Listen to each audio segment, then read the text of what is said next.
안녕하세요. 김광삼 찐국TV 김광삼 변호사입니다.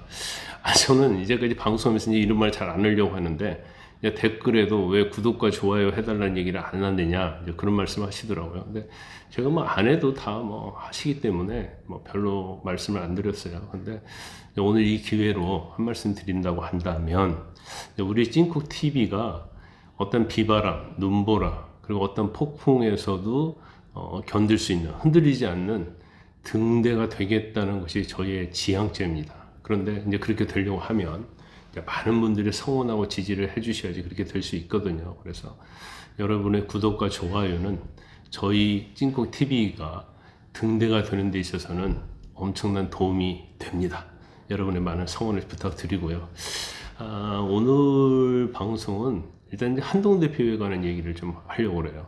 한동훈 대표의 발언 수위가 점차적으로 높아지고 있어요. 끌어올려지고 있는데, 지난 9일날 김건희 여사가 공개 활동을 자제하는 게 맞다는 얘기를 했었잖아요. 그러면서 2021년 12월 26일 대선을 앞두고 이제 허위 경력 이거와 관련해서 김건희 여사가 조용한 내재를 하겠다 이런 얘기를 했기 때문에 그 약속을 지켜야 한다. 그래서 전에는 김건희 여사 사과해서 공개 활동 자제해야 한다. 그 다음에 또 하나가 기자가 이런 얘기를 했어요. 지금 검찰에서 김건희 여사에 대해서 불기소 처분하려고 하는데 거기에 대해서 어떻게 생각하느냐. 그러니까 나는 뭐 검찰에 어떤 계획이 있는지 모르지만 국민이 납득할 만한 결과를 내놓아야 한다 이렇게 얘기했거든요. 그러니까 김건희 여사 사과, 그 다음에 공개 활동 자제, 거기다 도이치모터스와 관련된 수사에 있어서 엄정한 처리. 엄정한 처리라는 것은 뭐 기소가 돼야 한다는 생각을 가지고 있지 않나 싶어요. 저도 도이치모터스 주가 조작 사건이 지난 대선 때부터 계속 불거졌잖아요. 문재인 정부에서 기소를 안 했기 때문에 그건 무혐의이기 때문에 증거가 없어서 안 한다 이런 생각을 했었는데, 최근에 항소심 판결을지 이런 걸 전체적으로 보면 도이치모터스 주가 조작에 김건희 여사가 직간접적으로 어느 정도는 관여했을 수도 있다는 생각이 저는 들어요. 한동훈 대표도 검사 출신이잖아요. 그러니까 이걸 불기소 처분하는 것은 합당하지 않다 이런 생각으로 보입니다. 그리고 지금 친한계 인사들한테 그런 얘기를 했다는 거잖아요. 이대로 특검 공세를 막기 힘들다. 이 말은 지금 현재 상황에 대한 위기의식을 말하는 걸로 보이는데, 지난 특검법 재표결 때 지금 이탈표가 4표가 있었단 말이에요. 그런데 그때 부결될 때 상황이 지금까지 지속되는 게 아니고 거기에 뭐가 있어요? 명태균, 김대남 의혹이 또 추가됐어요. 그러니까 그 재표결 때 부결은 됐지만 동시다발적으로 여사 리스크가 지금 분출되는 상황이단 말이야.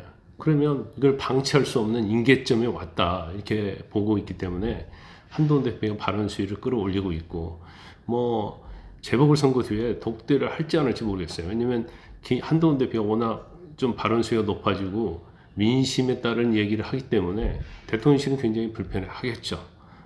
그렇지만 독대를 하지 않을 수 없는 상황이 어느 정도 왔다고 보고, 저는 이제 개인적으로 볼 때 도이치모터스 사건이 오히려 검찰에서 불기소를 하면 특검을 찬성할 수밖에 없는 명분을 좀 만들어준다.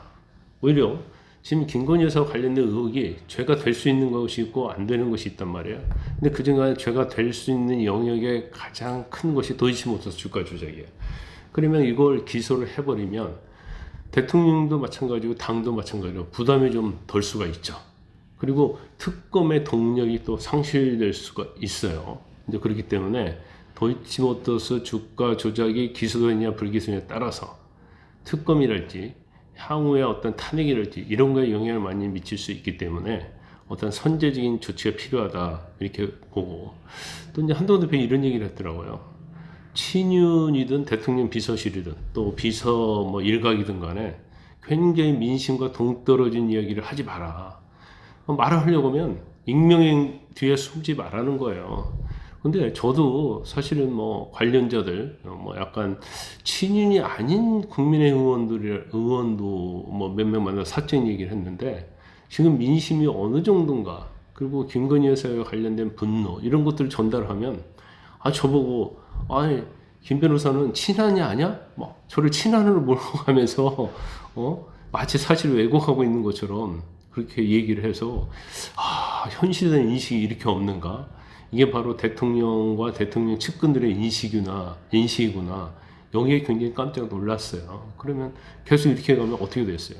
우물 안에 있으면서 바깥 세상이 어떻게 돌아가고 있는지를 모르는 그러한 친윤이랄지 대통령실의 어떤 시각, 이런 것들이 결과적으로 엄청나게 민심과 다른 방향으로 가게 되면 결과는 뻔하지 않겠습니까?